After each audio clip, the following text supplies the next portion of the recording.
ai phết lên nó đừng ai phết lên nó đừng ra trong cầm ăn lúa mù ra mà cái sụt thiếu là lấy la hồ này cái này ăn mặn thế điểm lại thi hình ngập sa tông mà bét chú hôm nay tập kim lại quay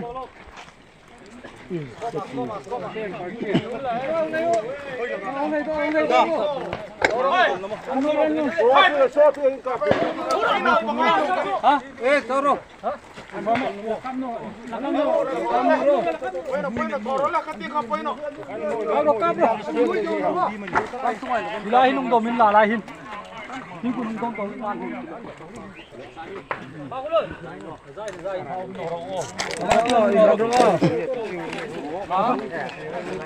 Ko la nei ka. Ko ba tang. Ko tang tang mo. Apa kan box.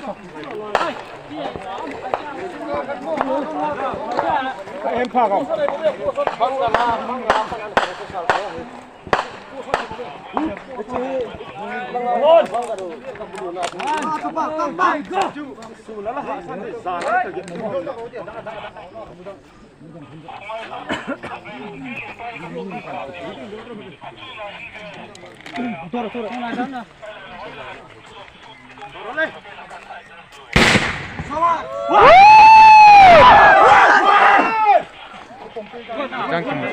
hơi dài cái một tara chặt chana lên đi trong hòn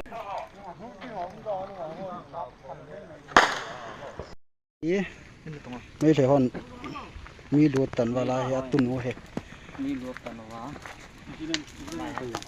lần này hết mi cái hal na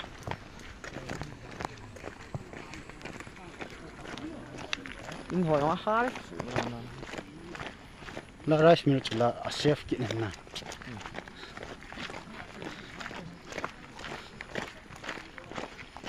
Tim khu tang tang.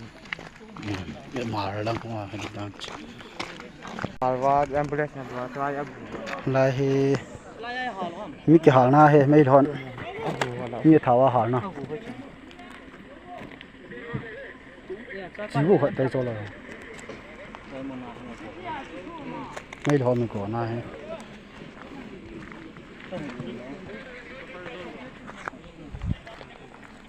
ngủ hả? Ya ambulance ở trong lỗ thì chỉ là. Ở lỗ về. Thầu sim đằng cái sân mà. Thế nhé. Anh nằm ở hồ thông phát khẩn này. Anh lỗ chạy ở đó.